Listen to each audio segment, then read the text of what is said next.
Okay. Oh, Anonymous Kiwi is looking at Hi, it is a podcast. And hello, it is a podcast. This is episode 26 of the Foam News Collective podcast. What's up, y'all? Thanks for tuning in. Today is Wednesday, January 24th. This will be releasing on Saturday, January 27th on streaming platforms. That is actually my birthday. Happy early birthday. Happy early birthday, unless you're listening to this then it's on happy the day of birthday, release. Or if you're listening to it on YouTube on the day of release, you're late for my birthday. Yes. And it's... Make sure you guys go to the Discord and wish KT a happy birthday. A lot of pings. I will be playing a show with my band, so actually not until later in the day. So anyway, but yeah, if anything happens between the 24th and the 27th and we don't talk about it, that's why. It's physically impossible. We are here with me and Vile. We don't have Grim. We have Grim back on the show, but not back on the podcast yet. That is coming. But we do have a very special guest, Boomstick Mods, who would always be a very special guest just because he's a great person, but is extra special right now because he's our first guest presenter on the show. So welcome in, Boomstick Mods. How are you doing right now? I'm doing well. It's going great. Very busy. Planning events is hard. Yes. Yes. So I always say this, and I can't imagine there's anyone who listens to this podcast who doesn't know who you are, but we're gonna pretend that there is. You are a YouTube creator. You've been making videos of a variety of types, gameplay videos, reviews, builds of particularly 3D printed blasters. I know is sort of your focus. And you're a key figure in the Maryland Foam Alliance cinematic universe. And if I have it right, Maryland Nerf Herders was the group you were most closely involved in, right? Although I know you were all kind of involved in everybody's. That is correct. Business. That is correct. Maryland Nerf Herders was the group that I founded, which joined up with the Southern Maryland House of Nerf and D&V Nerfers, which became the Maryland Foam Alliance. Yes, which I think is such a cool thing. I love that.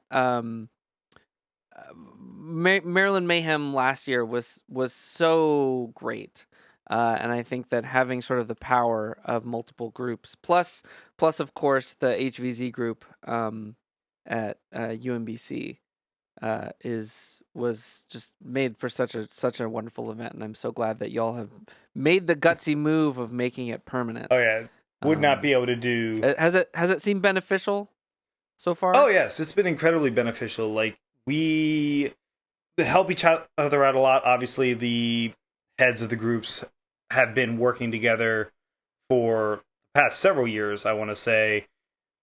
In just the admin capacity for each other's groups. And I think last year was the first year when we took steps into being more of an official one-headed group of three bodies, or one body with three heads, however you want to describe it. And it's only improved things for us, really. Obviously, it does require us to work together, which... that can be difficult at times just because differing opinions and whatnot. But overall, I think the difference of opinions has allowed us to be better. Because I don't know about some of you, but I personally am a person who gets ideas and I try to run with them. And sometimes my ideas aren't great. And so I find it very helpful to have people tell me, hey, probably not a good idea. Let's think this through a bit first. Because I tend to get caught up in the excitement. Sanity checks. Exactly. Yeah. Yeah. This is kind of a recurring theme on the podcast too, is sort of talking about, I think that the hobby gets so much stronger when we have these sort of collaborative endeavors. That's what this show is. It was sort of a meeting of minds to try to disseminate information more effectively.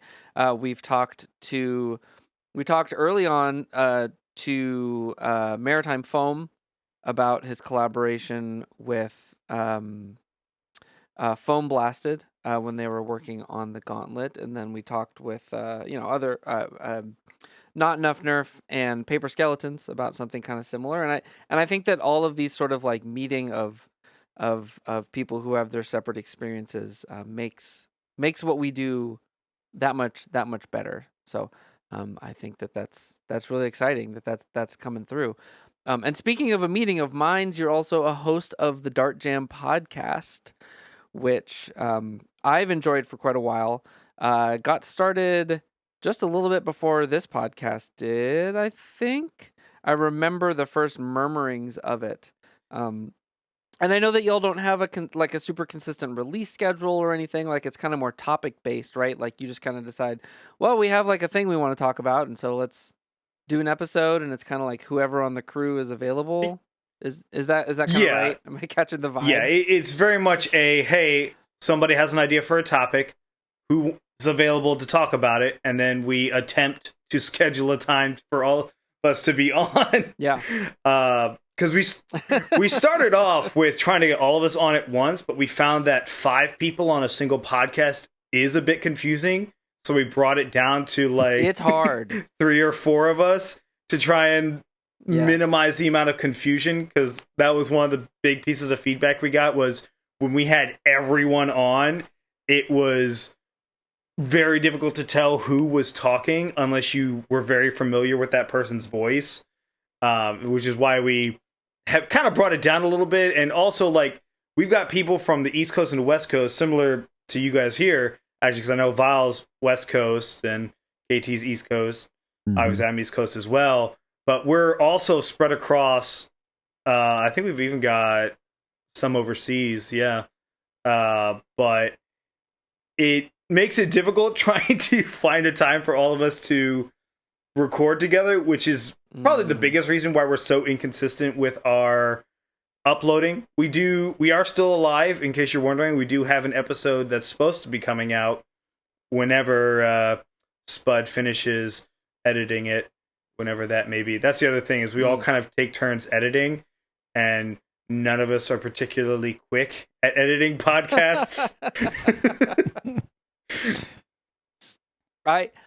So I actually have to admit, this will be the second episode. I used to really detail edit this podcast, and I think partly because we're sort of limiting the number of people on the show, and also because we're just kind of getting better at running a show, I am way cutting down that editing, and it is a massive relief. It still takes work. I still have to go in, make sure everybody sounds appropriate together. And one of the things that I always do too is I kind of lightly pan the different people who are talking, and that too much, of course, and if someone's listening in a mono, they'll like lose somebody, but a little tiny bit I think really helps distinguish who's talking. But once you get to 5 people, you can't. It doesn't really work. Yeah, hard to split 5 people between 2 earbuds. Yeah, we've done a few 5-person episodes. We had the episode with Dart Sweep and Nate from the World Foam Alliance, which was 5. Was that we had a 6-person episode, didn't we? That was not enough. Not enough in Paper Skeletons. We had because everybody was there for that one. And, great episode. Absolute nightmare to wrangle. I absolutely can understand that. Yeah. Not recommended. But yeah, thank you again so much for being our first guest host. Of course, we have an empty seat at the table for the time being, and I think this is the first time people will have seen us having an additional presenter, and we're scheduling out our presenters through the year, and really appreciate you coming on and kind of being the guinea pig as we figure out the best way to communicate with someone who's sort of jumping into the team. We've now been doing this show over a full year, and or I guess actually exactly a year, because we started mid-month in 2023, and it's funny how many things you forget are just understood between teammates who've been working together for so long that you forget that you have to communicate to someone who's new, which in retrospect it's like, oh yeah, there's absolutely no reason you would know that we do this super obscure thing, or like all these little details. What I'm very curious to know what the experience of putting the show has been like for you. For me, it's been honestly, I've been quite impressed with the way that you guys just run your podcasts in general. Sorry, I had to drop something and it made a sound. It's all good. I was a little confused at first, only because the way that Dart Jam podcasts run is very kind of off the cuff and not as planned out. Like, we'll have a very generic outline for, and obviously we don't do news episodes like you guys do, which are very planned out. But you guys communicated very well, like what exactly you needed from me. It helps if I actually read all the instructions that you give me. Well, that's something for the next person, is I'm going to actually have like a sheet written up that's not just one chat message that gets buried in the next 15 minutes. So, but overall, it's the way you guys have it set up, the way that you guys have a system in place. I'll call it intimidating at first, just because you guys kind of have a flow that you guys get into. Yeah. But I think you accommodated me very well for somebody who's not done your guys' system before with how you do your episodes. But you guys accommodated me well in explaining, hey, it might sound a little bit better if you do it this way. It might help if you do a little bit of this. That overall, I did not have a hard time once I understood what was expected and what you needed of me, or rather what I could do to be of use, rather. But yeah, no, overall, I'm very, very much impressed with the system you guys have. Cool. I really appreciate that. It comes together piecemeal. And I mean, you saw us making changes on the fly. There's a lot of that goes on. It was not until after Boomstick was sort of fully on board and working on the project that we came up with the name and the concept for Community Crosshairs. Mm-hmm. We had been trying to figure that out for a couple weeks. We've been trying to figure it out since before we did the last mod spotlight.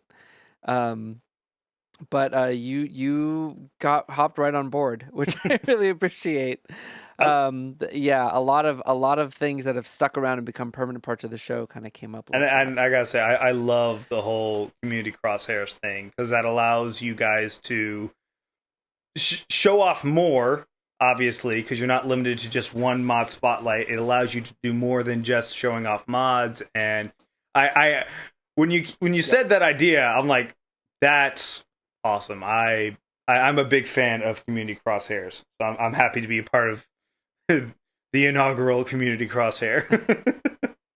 I really loved it, to be honest. The idea was nice because people like Brad from American Foam used to, at the end of his videos, a lot of times showcase other creators, small channels, small things that people were doing, and I like that as well. And we ran into this issue a few times throughout last year, where sometimes we're looking for a mod spotlight and like we're down to the last minute trying to find something because nothing's out there, and Jolt was having to like scour through Reddit posts and Instagram just to find something, because nobody even would post anything. And that really starts to limit you on something, and you're having to just really go out of the way to try to find this. But with this, it really does open that door, and it helps to showcase things, because again, it's really nice what Brad used to do for smaller creators, just showcasing them a little bit. Mm-hmm. And it's such a lovely way to expose more of the hobby and what people are doing, because sometimes it's not just building a blaster. Sometimes it could be community events or running things like like what you guys do with Maryland Mayhem and things.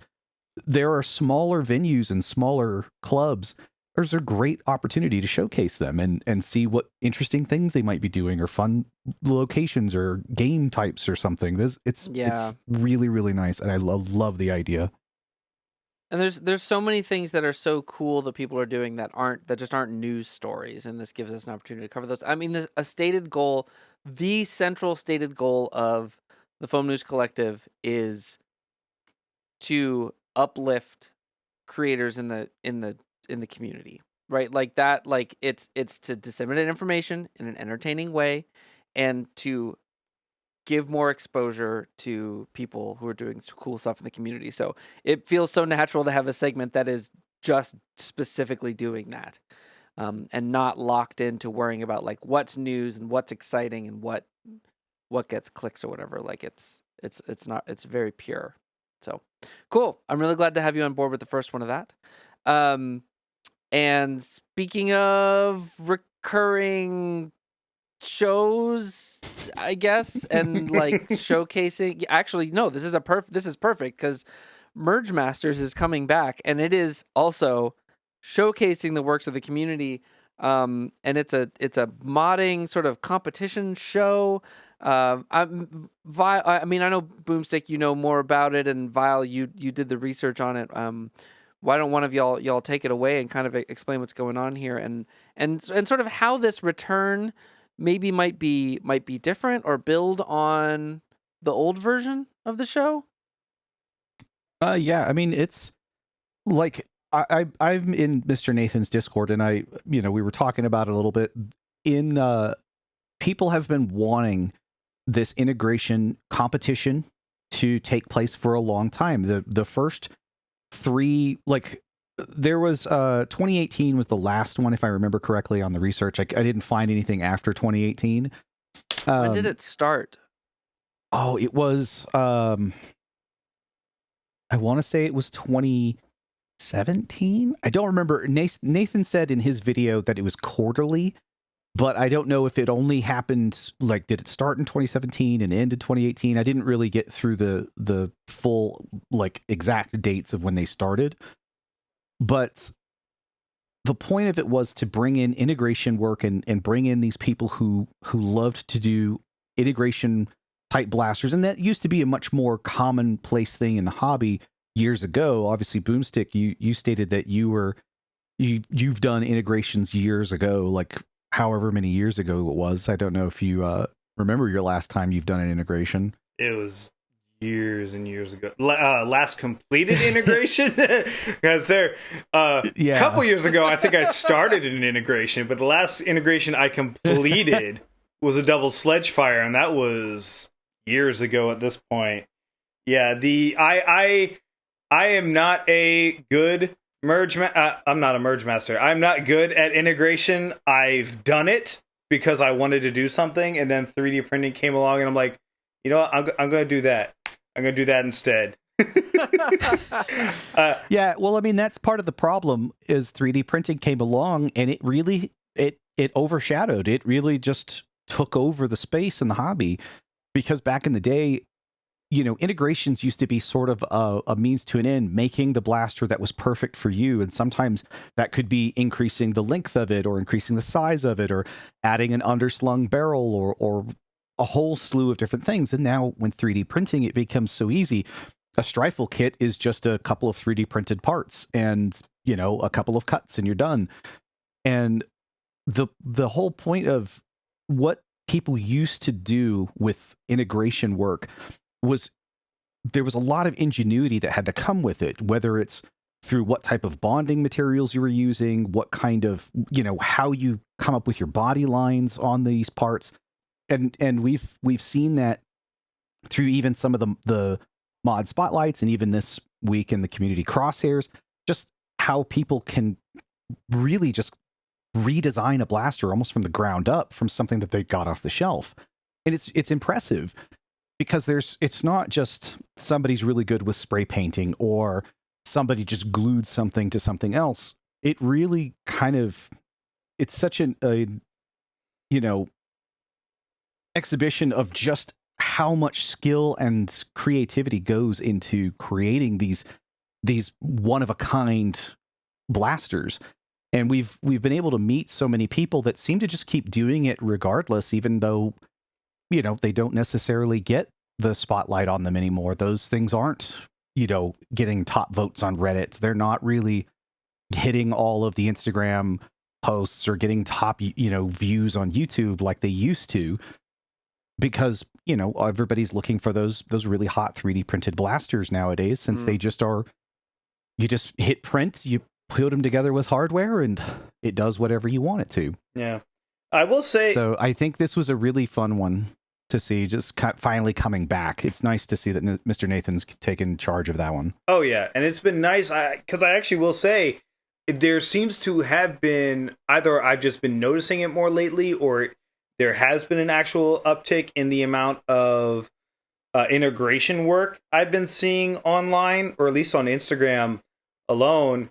I feel like I've been seeing more and more integrations coming along, which I'm very happy to see, because while that's not something I'm particularly good at, I love seeing how people create these new things from different blaster parts, because it's essentially you have a puzzle with no pieces that actually go together. You have to force every single puzzle piece together, and you have no idea what the full picture is going to look like. Yeah, it's organic. You sometimes, like, you might be building it and you go, you know what would go really good right here?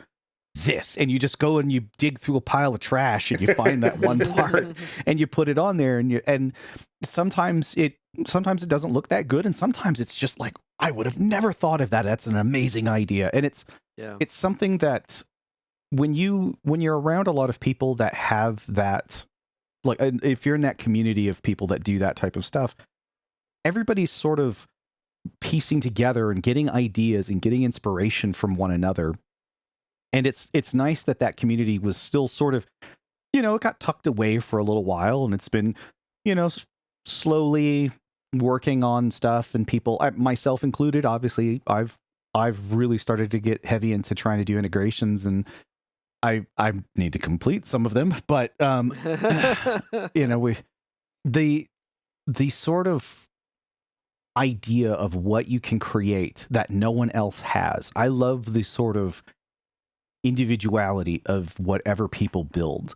It's so unique, and there's never any limit to where you can go with it. You can add 3D printing to it, actually, and that's also another really nice little thing.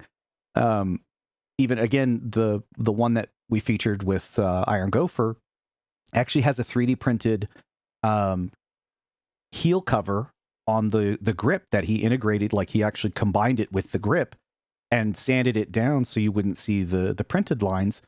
And, you know, it was just a way to make the grip look a lot nicer.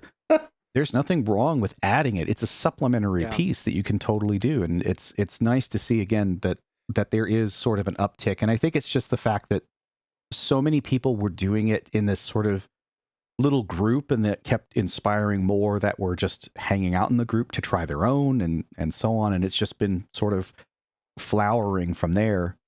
And it's just, again, it's really nice to see a competition kind of come back and help these people sort of test their skill. Oh, yeah.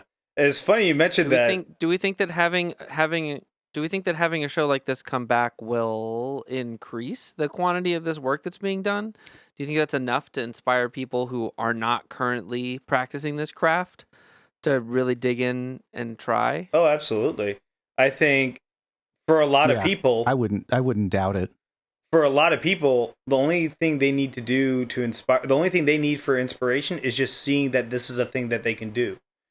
To where some people might not even realize that integrations is as possible as it is, because they see the finished products or they see these work in progress and like they have no idea where to begin. Whereas with Merge Masters, you're bringing together kind of this whole community based around integrations, to where it's like, hey, this could be a good starting point to where I can join in with a bunch of other people also doing the same thing, and you essentially have this community within a community, to where you're able to kind of have a good jumping off point. That's cool.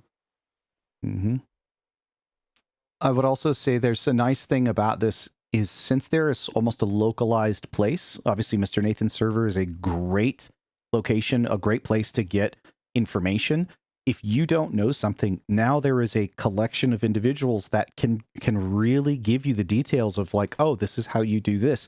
This is how you could combine this. This is because, back in the day, people sometimes would just use, 2-part epoxies, but they're brittle. It causes cracks. It falls apart. Your paint has issues. And there is such a good wealth of knowledge now that's in a collected spot. You don't have to scour the internet. And people are there to answer questions fairly quickly, actually, for anybody who might be working on something. So again, you're starting to really knock down that entry, that barrier that they had for entry in years before, where we're just kind of cutting things up and trying to combine them back together, hoping for the best. Now there is a lot of information out there, and it's worth it, because if you see it and you see how solid some of these things are, and you see how nice they are, you can say, wow, I had no idea. And that can be the jumping off point for somebody to try it. And it's also That's cool. Yeah, that kind of documentation and access to information is so important for art forms like this to carry forward. What were you going to say, Boomstick? I was going to say, it's also nice having it in, like, literally today, in the modern day.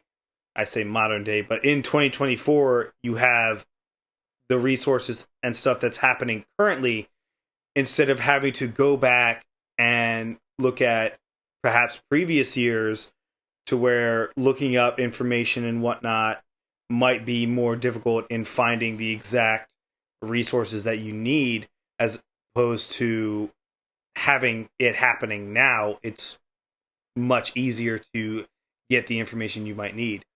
That was a horribly rambly statement. I apologize for that. No, I get what you mean, though. I get what you mean, though. Yeah, for it to be current, and active is very different than trying to just access archival stuff. Well, I'm looking forward to the effect that this might have on the modding community. I know that there was some impact, even when we just had the mod spotlight, which was very focused on the same kind of modifications. And this is a much more robust, I think, thing for that. And honestly, when Merge Master starts to select winners, I imagine we're probably going to cover that. I would, because we'll definitely want to show that stuff off as well. That said, there is one 3D printed blaster that I do want to take a second to talk about. There's a bunch of cool community releases this time around, but we have only so much time on the podcast. And for a couple reasons, I specifically want to talk about Traceur by Chance. Chance. Thank you. Yes, I was like, starts with a C. Starts with a C. So I was trying to think like k sound. No, it's a CH. Anyway, Traceur by Chance, which is a flywheel pistol, which is a type of blaster that is very near and dear to my heart. I've always preferred running flywheel sidearms, and little pistols. Like, it's just such a great feel. But we actually had some footage of Chance using it, which came from our very own Boomstick. So I know that you are one of few people who's gotten to see this blaster in action already, and I'm curious about your thoughts. I'm curious about how it seemed to handle, if you got to play with it at all, how it compares to some of the other flywheel pistols out there. Obviously, it's more like modular and flexible in design than like a Nightingale. Certainly then, like, I have a concept pistol, which, like, when I built it was like one of the only options at the time for something like that, but the design of it is kind of limiting in a lot of ways. So yeah, I'm just really curious about your thoughts, having had a chance to interact with this blaster. Well, I got to see it on the field at Sub-Zero this past, or I guess it's still January. I got to see it at Sub-Zero this year up in New York, and it was a really cool blaster to see. I did get to fire it a little bit. Chance literally handed it to me and just said, "Here, it's a Nightingale." So I was like, "Oh, okay, cool. I immediately know how that works. Semi-auto, flight wheel.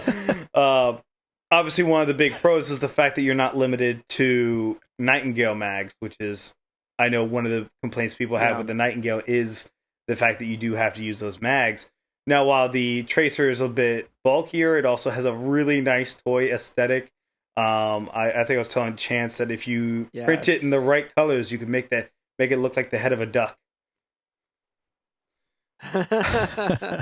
That's so good. I think its chunkiness is one of its best features. Yes, 100%. I love that look so much, and I know that part of the reason it's so chunky is because it has a large battery tray, which lets you run should let you run just about any reasonable sized battery on it, right? Yeah, and that is one of the and flexibility to put different wheels and stuff in. Yeah, and that's another one of those downsides of the Nightingale, to where it's like if you're running to run it as a primary, especially for a longer event, say like an HVZ or something, the Nightingale has a rather small battery.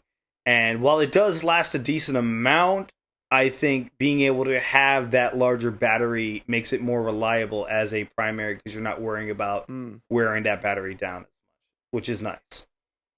Yeah. Cool.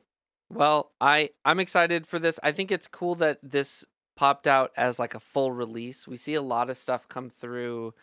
We sort of, I don't know, we go back and forth on our policy about releases that come out that are sort of like teases, and people get really excited about it. Silly Butts has talked about this a few times, where it's like a blaster gets announced, and then like the hype dies off before the product actually comes out, and then it's hard to get people to like report on it and talk about it. Yeah. And so we would sort of like stay in touch and wait until there was actually like kits available to report on something. I like that this came out as a relatively complete, if you're comfortable sourcing some of the hardware, you can get good cages and wheels right now. And the files are available right now. Yeah. And there's a timeline for like complete kits. And I think that that's really good. And I think that I am always trying to convince creators and designers to learn how to photograph and video your design, or make a friend who knows how, because this is a constant struggle. Is like I'm trying to make a segment and there's like 2 grainy pictures and it's like a vertical video and like the blaster is never in the same place in the video, and it's like the coolest product you've ever seen, except you can't see it. and it's like you being this hypothetical designer have poured hours and hours of your life into this amazing thing that you've created, and I know that you're tired and you just want to put it out in the world, but you have to take that extra step and make some good media around it. This one was pretty good. Traceur was pretty good. Your video was probably the best documentation of it, and there's some decent pictures, both from Super Stressed, who's one of the people producing them, and from Chance, which were easy to crop and kind of get around. There's at least 2 pictures without somebody's hand in it. Yes, that's true. That's true. And there were a couple pictures with some, because like one of the things is that it can use any Talon compatible magazine, and there were a couple pictures of different magazines in it. But the other thing is having a cohesive release plan. Like figure out, once you've worked out with, who is planning on having kits, and I know it's hard because if you're selling kits, you have to actually source all the parts. You don't necessarily know when they're going to show up, and then you need lead time to get the kits ready.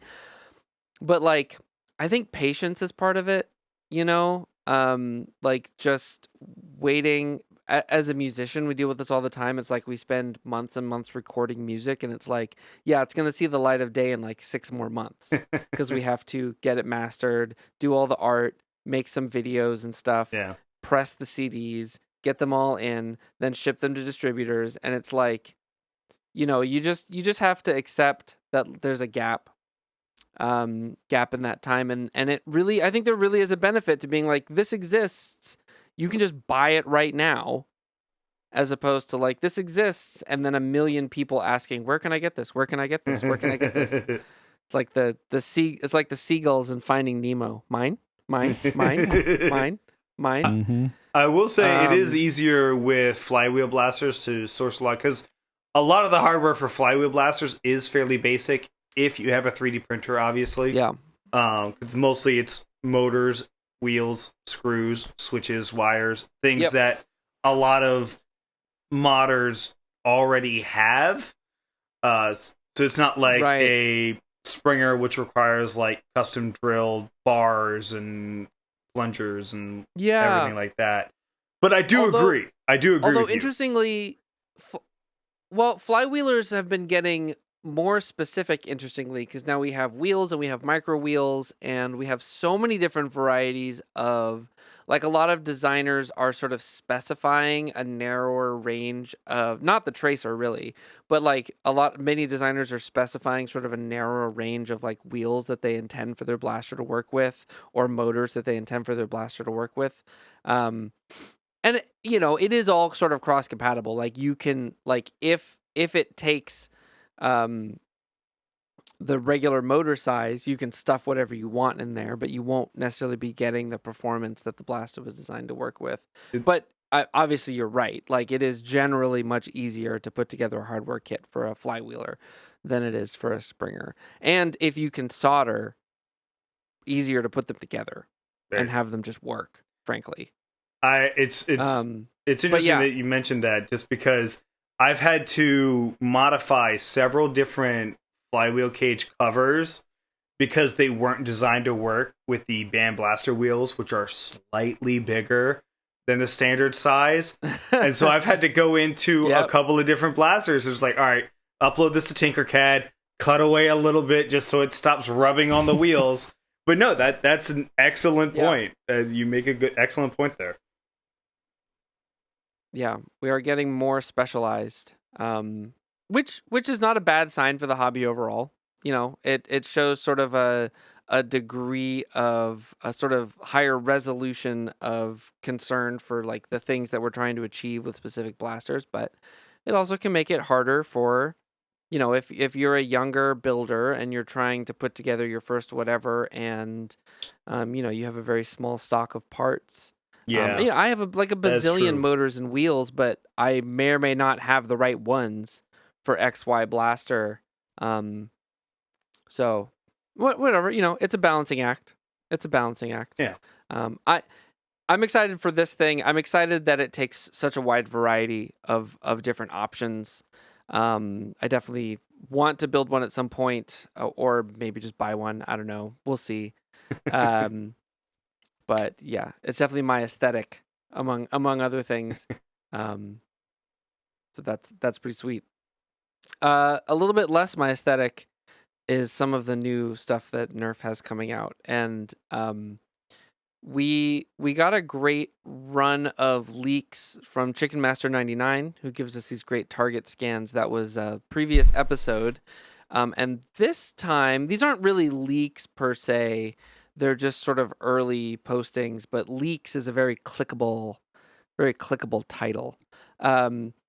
But Utter Travesty often finds us these early listings that usually don't have images, and these sort of expand upon what we already saw in the previous round.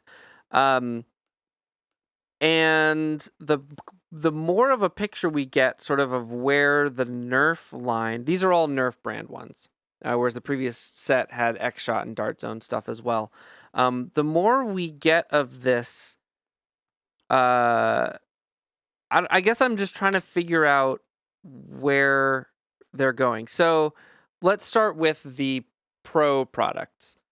We have this $60. Okay, so this actually counteracts something that Vile and Al the Geek and I concluded in the last podcast episode, which was if the Strife X cost over $100 and was a flywheeler, a $60 Nerf Pro primary would have to be a Springer because of the cost difference.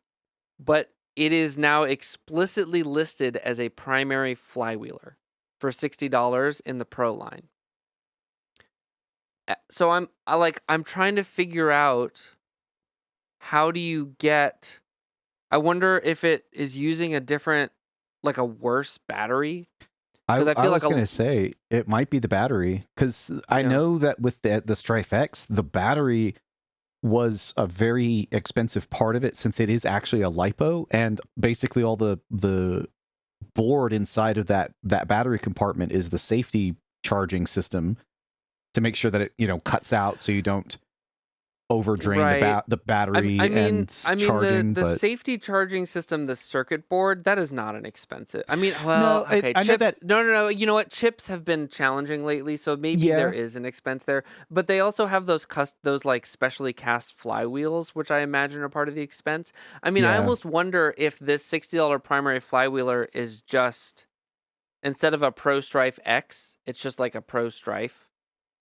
Well, I'm wondering if it has a lower FPS rating, because if it's like you're saying with the Strife X, it's, it was hitting, what was it, 150s out of the box, and it had a whole, again, safe charging LiPo and all of that. It could just be a cost cut Strife X.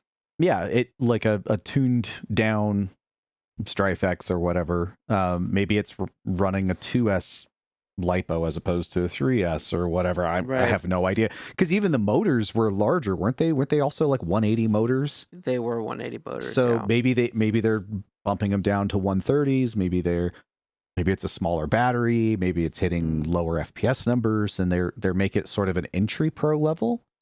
Because what else would it be? It could be a completely new design. Like I think that we as a hobby are sort of assuming, because they did a Pro Strife, that whatever is next has to be a Pro Rapid Strike or a Pro Long Shot or a Pro Hammer Shot or I think whatever. Strife is sort of, Strife in itself has just kind of become almost just its own like nomenclature of like, oh, it's just a Strife whatever, because it's a semi-auto, tunable flywheeler that was, kind of really made a huge thing. So everybody really just revolves around the Strife. I don't think I personally don't believe it's going to be a Strife. I believe it would be Strife-esque in nature, for the fact that it's probably going to be a mechanical, single shot or a semi-auto, setup. But because that would explain the cost. I wouldn't see a full auto setup in there or anything like that. Actually, what even was the Rapid Strike when it came out? Was it like in the $40s or $50 range? I don't even remember. I don't know. They're $5 at the thrift store as far as I'm concerned. Yeah, I don't know, but even then, that just shows you like a full auto, system. Even the turbines, right? Like same thing. They're not that much cheaper than what this primary flywheeler or this pro flywheeler would be. So again, right. I don't know. That is a complete Nerf change. Pro Fortnite Mini SMG X. I've already built one. It's fine. I would say it makes me wonder if they might go the Dart Zone Mark III route, because you were talking about batteries earlier. Do you think it might be one of those, like, it can take batteries, but it also has an XC60 connector plug into it? Because that would bring down the cost, like you're saying, just by removing the LiPo out of it. Yes, that makes sense. I don't know what to expect from Nerf anymore. I feel like Nerf has different lawyers who would consider that a risk they don't want to take. But maybe they're able to justify that by targeting it at a higher age group. Maybe they finally kind of crossed that barrier.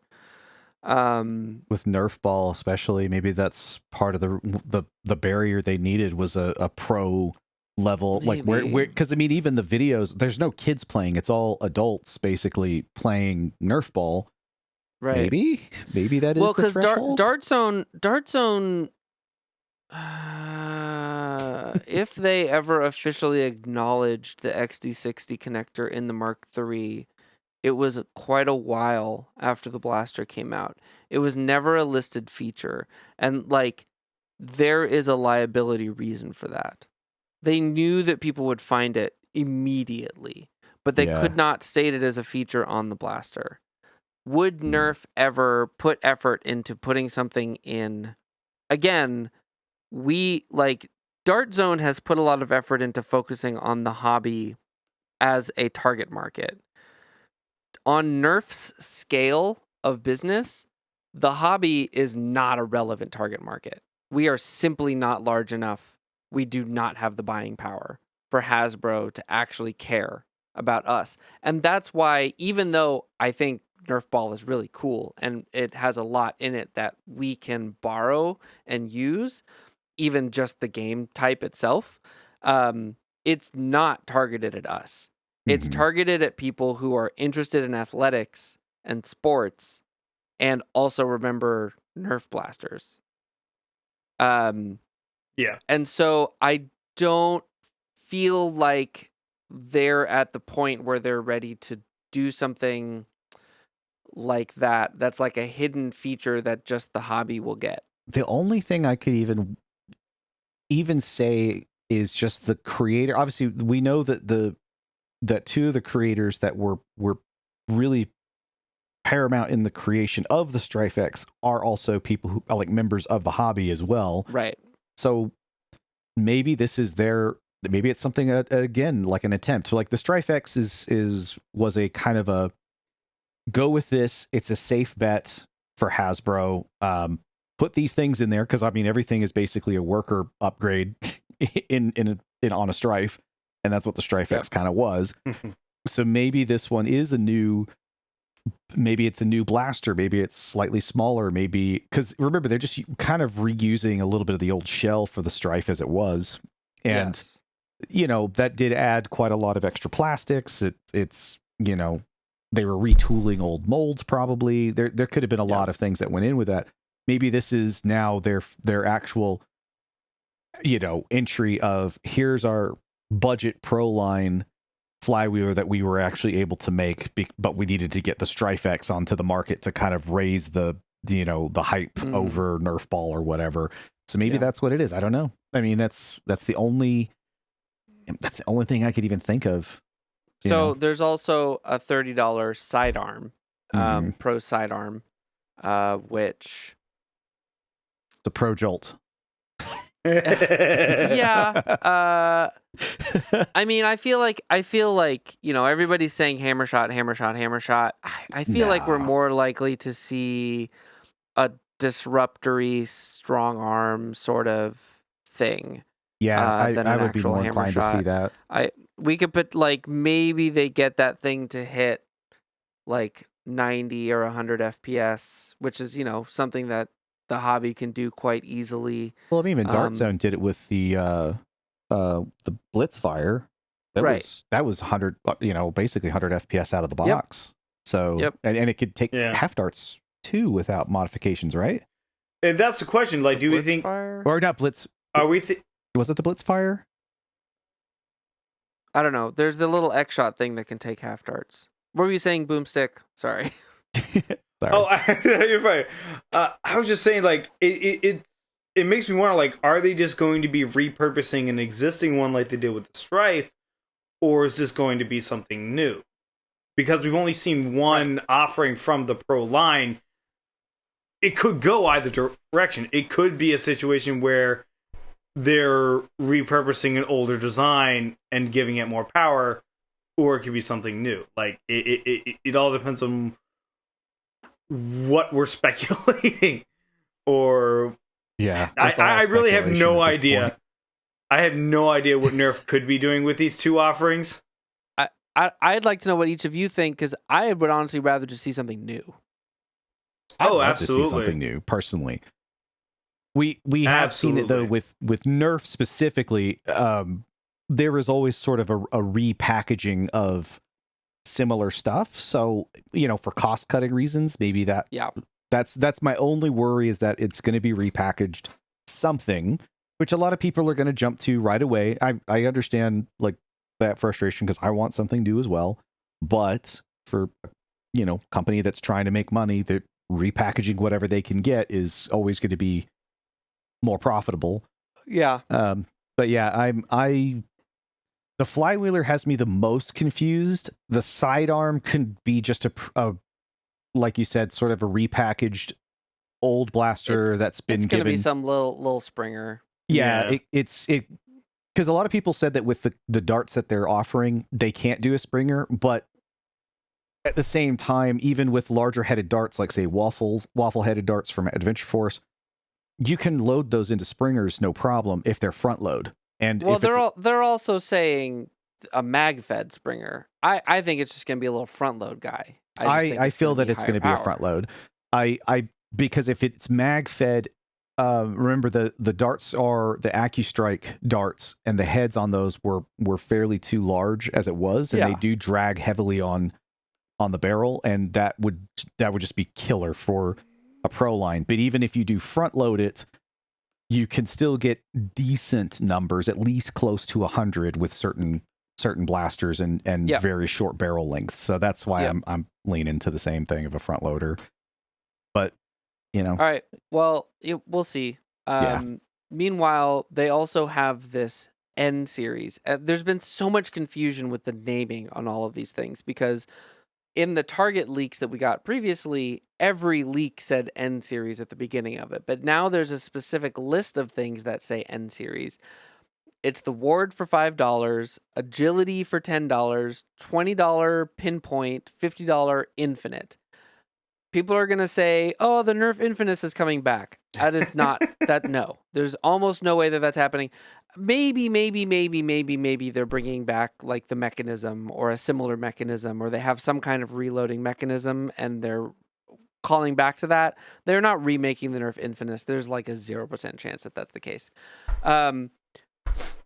This to me screams just the new Elite 2.0. Like it's just a new normal toy line.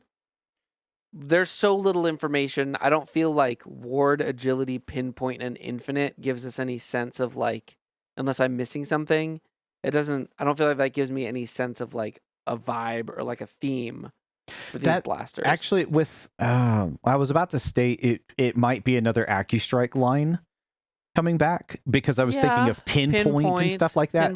But the other ones, and I'm also in line with you on the Infinite is not going to be an Infinite resell. The Infinite was $70 when it released. That is, it would be so much more now. Yeah, exactly. It would be way more for how complicated that thing is. I would see another Hyperfire, maybe something like that, because of the maybe it's another a full auto flywheeler with that name, right. But again, it's kind of with the price tag that sounds about right, but the everything else just it's kind of spitballing again. Well, so here's the other thing, there's this confusion with the names, and there were also briefly on the same website there were listings for the $60 primary flywheeler and the $30 sidearm that both said Gelfire. And Gelfire is technically under Nerf's Pro umbrella, even though when we talk about Pro blasters, we're trying to talk about the Dart blasters, but theoretically for their thing, it's under the same grouping. Those were certainly errors. We're not like all of the gel automatic, the electric blasters or AEBs. The flywheels you would use to launch gel blasters are a very funny concept to me. That does not exist. But there's a listing for a $35 Gelfire Uproar, and I'm kind of wondering if that's actually a typo and it's actually supposed to be an N series Uproar, because there is a gap in the pricing scheme between the $20 Pinpoint and the $50 Infinite that a $35 blaster would fit into perfectly. I mean, it's possible. We have seen a lot of the copy pasta stuff on these sites when they're just trying to get listings started. So that could very well be true. What we did get for sure from General Strife, and there was another screenshot that came in, and I don't 100% know where it came from, but it does seem legit. There is a hopper for a Gelfire Nightfall, and there's also 10,000 round packs of glow-in-the-dark Gelfire rounds.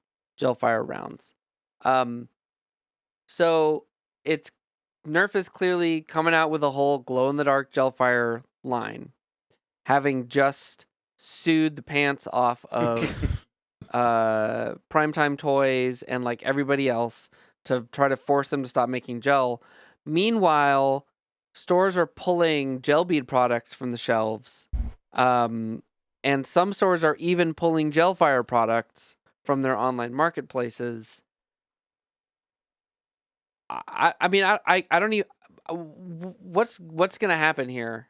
Considering how bad Hasbro's financial situation is right now. Yeah. Like I have a fear, honestly, that they're going to put so much money and resources into this Gelfire line, they're not going to be able to sell it. And like Nerf as a brand within Hasbro is going to take a hit from having this big financial burden of a bunch of product that they produce that they can't sell. Yeah, because the issues with, I know a lot of the problems were like ingesting of the gel balls and obviously causing problems. Glow in the dark is also even more toxic. And if they're worried about, people or kids or children or whatever, ingesting it, this is even worse. It's like this could absolutely really backfire on them. Yeah. But I don't know. It's not looking promising. Yep. Yep. Yeah, between the laws and like states that are making it, illegal to sell or own these items, like, or counties, I should say, not necessarily. Well, some states I think did do that when we were reporting on it, if I remember correctly. Yeah, there was a bunch of it that, because before we even had this gel bead stuff, people were doing gel blaster drive-bys and stuff, and certain states cracked down on them. A lot of that is still in place. There's places you can't ship gel blasters to without going through extra hoops, or at all. Which, like, I have no attachment to gel, but I don't want our hobby to get the tangentially, I'm wording this so badly. What am I trying to say? I don't want us to be caught in the aura of these problems. It's almost guilty by association. Yeah, exactly. It's sort of and that is sort of the problem. Since they just a lot of times will bundle in anything that's, gun looking as just part of that issue, and it's like, well, Well, we saw that with all the CPSC rule change stuff last year, and there's a lack of understanding, I think, on how complex the play shooting sports are. Yeah. And the layers that exist to that. I mean, do you, Boomstick, you run a lot of events. Do you bump into issues with public perception and games that are running in public spaces? Do you ever actually bump into those kinds of problems? No, but that is because all the games in Maryland are hosted on private property. Like the Maryland Nerf Raiders plays at a church, Southern Maryland House of Nerf plays at fairgrounds, and DMV Nerfers plays in an indoor soccer arena. So none of us really have to deal with public perception. And the reason we all have to do that is because it's, at least in the county I live in, it's actually illegal to host Nerf wars in public parks. Oh, really? Yeah, it's a legalistic thing to where, like, anything that propels an object through spring or compressed air is classified as a weapon, which is why we can't have Nerf wars at public parks, at least in my county. Down in Southern Maryland, they used to be able to, but then their events started getting too big, and they legally ran into issues where it's like, they didn't have the facilities to be able to host an event of that size at a public park, but that's a separate issue. So unfortunately, like the better people to ask, honestly, would be the Uno guys, United Nerf Ops. up in New Jersey and New York and technically Connecticut, they play in public parks still. Even despite they do still play at a paintball arena, but they also host games in public parks in both Long Island and New Jersey, and for those two I know for sure, and they've had run-ins with public perception and have had to have conversations with police officers and people and the like, just because of that public perception, because people see adults running around with blaster-shaped objects, and most of the time they're not worried that they're guns. They're more worried that they're playing airsoft or paintball. That's usually people's bigger concern, is they're not worried about it because we don't look like we're running around shooting people with real guns. We look like we're playing. Yeah. But they're concerned about safety of other people. If we were using paintball or airsoft, that could cause damage to both people and to property as well. So from my experience in seeing games that are held at public parks and whatnot, the issue is more of the airsoft paintball perception, and gel ball looks even more like airsoft, and so it'll probably end up hitting that same kind of stigma that airsoft has, even though technically I believe gel ball is a lot safer than airsoft due to the ammo. That makes sense. Has it ever impacted your relationships with any of your venues? No, because they know what events we're hosting. They know we're hosting Nerf Wars. They know we use modified blasters. I've shown the people who the people who own the property, I've shown them my modified blasters before. We've not run into any issues with them. We play out in a open field, so we don't really have issues with buildings or people being nearby. But no, it really doesn't affect us at all being on private property, which is a blessing for us. The fact that we're able to do that, because not everybody has access to a private field that they can play on to avoid things like public perception and relationships with the people who own the property that you're playing on. That's a big headache that we are fortunate in not having to deal with. Actually, I can speak on the fact, because I play at UMBC, and they're playing on a college campus. Now, the campus is aware that they play games, and so it's not unexpected to see them, but you still have to deal with working around people who are not playing the game and making sure that you're not involving them in any way, making sure that you're not looking too threatening, because especially with the climate of today, I'll call it, being on a college campus and everything, they have to be a lot more strict. They constantly have to think about public perception and what blasters you can use, their colors, their silhouette. You could have a brightly colored blaster, but that's the reason they don't allow the Dart Zone Mark II without its big orange muzzle on the front of it, even though it's red and orange. That silhouette, especially because we play games at night, it's not safe to run that, especially when we're playing at night. So that, I would say, is the biggest, and they take those precautions because they have to. That makes sense. Well, if gel ball flops, just hopefully it doesn't take us with it. Yeah, because we put so much. Like you're saying, I feel like communication is so important, and taking appropriate precautions and really having conversations as you're setting rule sets is all so important. And I feel like our hobby on the whole does such a good job of that stuff.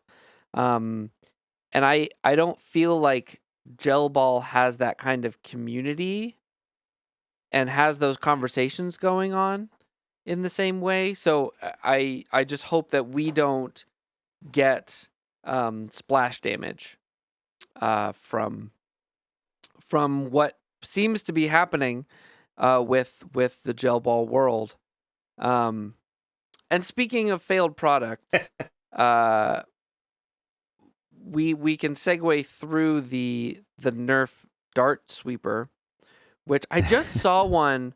I just saw one at a thrift store, and I looked at it and I went, "It's so bad." Well, there it is. And I almost wish I bought it, because then I got home and found out about the Shellington Labs dart sweeper, which just looks like such. It's funny because it really does just look like they looked at the Nerf one and went like, well, that's silly. It should work like this. Yeah. And then just built the same product correctly. Oh yeah. Right? Have you played with one? I have not, unfortunately. I haven't been able to get up to New Jersey in a while, and that's where he's been testing them out. But I have heard really good things about them from the people, from my friends who are up there talking about it. And from the sound of it, like, it does very well on indoor fields, which made me a little sad because, like, it's really only indoor. Because I play on an outside field for most of the time. I don't think you're ever going to be able to make a product like this that does. Well, it was a garden weasel. Yeah, but we have that for rival. You know, we have options. I mean, I walk around with the little squeezy, grippy things. Gotta get yourself. The main thing I noticed weasel. about the. Yeah, right. Well, the main thing I noticed about the Shellington thing is it has the big, like an oversized, like vacuum style brush, which is ingenious. Like anything that fits in there, it's gonna pick up, and that's impressive. Like that's a really great idea. And Shellington, of all people, considering the amount of like small, like half dart shells and stuff that they produce in products, has every reason to want to make it easier to pick those things up. But it got me thinking, and we always end the podcast with sort of a lighthearted roundtable question. If you could come up with a ridiculous and impractical dart sweeping solution, maybe to fill the gap for outdoors that the Shellington dart sweeper can't fill, what would it be? What would you invent that doesn't have to actually work? That is a ridiculous way to sweep up any and all of the ammo that you might encounter. I do immediately like the idea of a gigantic garden weasel. Maybe it's like one of those balls that you roll down a hill in. You know, like put somebody on the inside of it. And you just walk around and roll it around. It's like the steel things from Gladiator. Yep. It's just one of those. Yep. Me and well, I'll tell you right off the bat. Oh no, you go first. Me and one of my locals, Donut Cat, he and I share a love of Ryobi products, and we've been looking at the Ryobi leaf vac and taking the blade off of it to like allow it to like suck up the darts without shredding them up. It's like we've been looking at, like, we've not pulled the trigger on anything, but we've been talking. We've got ideas. All right. Damn it. What was that yours? My idea.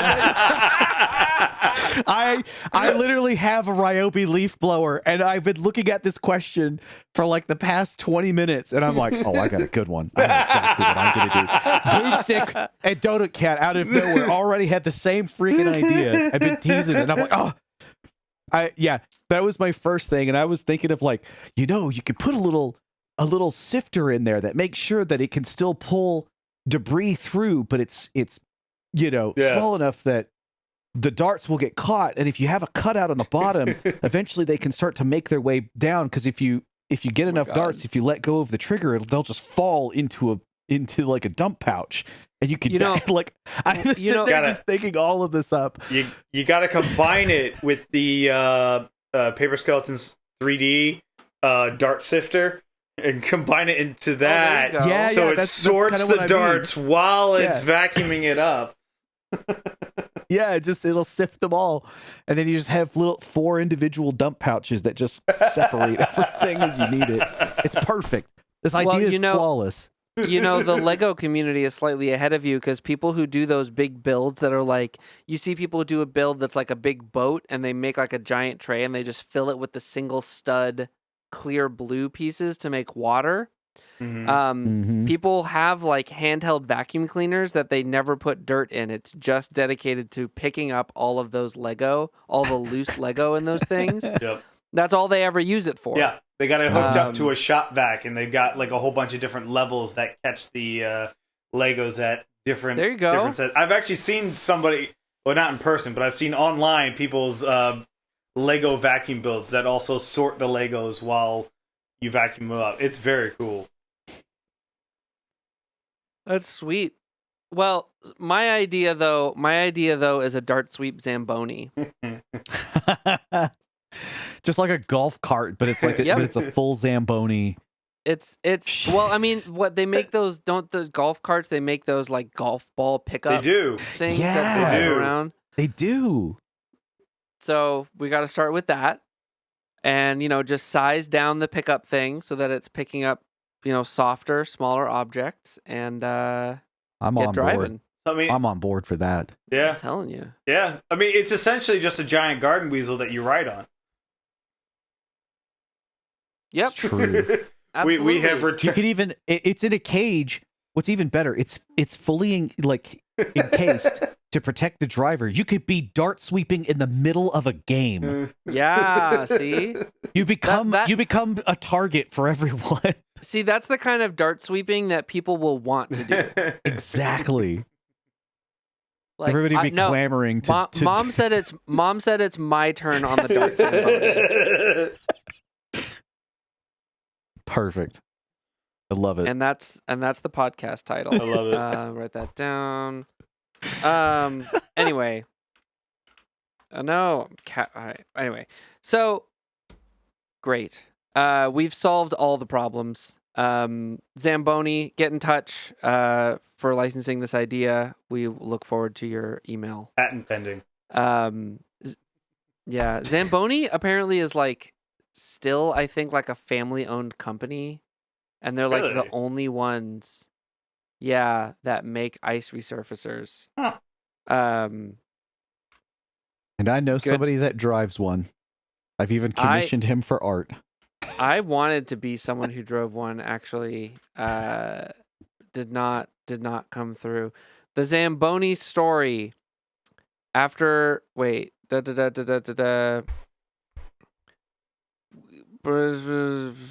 Yeah. Considered Frank J. Zamboni might be considered. Yeah, he like tinkered with cars, started an electrical service industry, installed refrigerators, and then Rink still operates. It's unusual. This does not actually explain. No. This is never mind. Forget it. This is 4 pages. We're ending this podcast. Anyway, so point is, it's still like one dude. Zamboni is like one dude. I think he's still alive.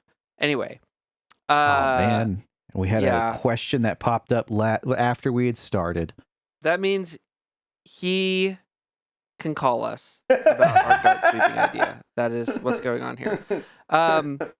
Boomstick, thank you so much for joining us on not just this podcast, but on the show itself. It's been really a pleasure having you here.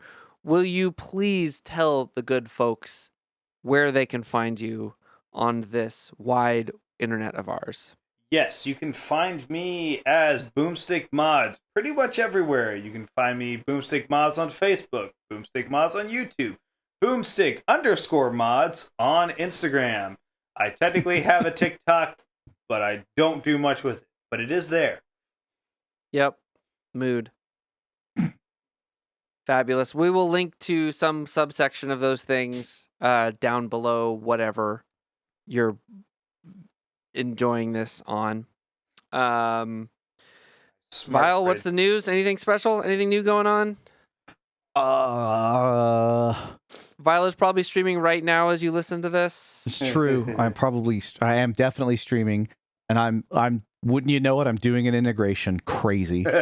Imagine that. Imagine that. Imagine that. I'm probably playing my birthday show as you listen to this. I'm taking a break from music streaming this month, but I'll be back. I started 2 new jobs, so my time scale is a little bit different right now. Busy. KT is very, very busy. Now I'm the working man on the podcast. It is what it is. Oh man, Anyway. What? I was gonna say, oh man, I fit in really well with everybody else then. I'm a stay-at-home dad, so it's like, oh yeah, just join everybody else. I enjoy that. I was a stay-at-home dad for a while. I miss it. I'm a stay-at-home husband. I get it. Yeah, living that life. That's good. He's a kept man. I'm right. Worst things to be. All right, we casted a pod. Thank you, everybody. Have a great night. Hey. Outro music.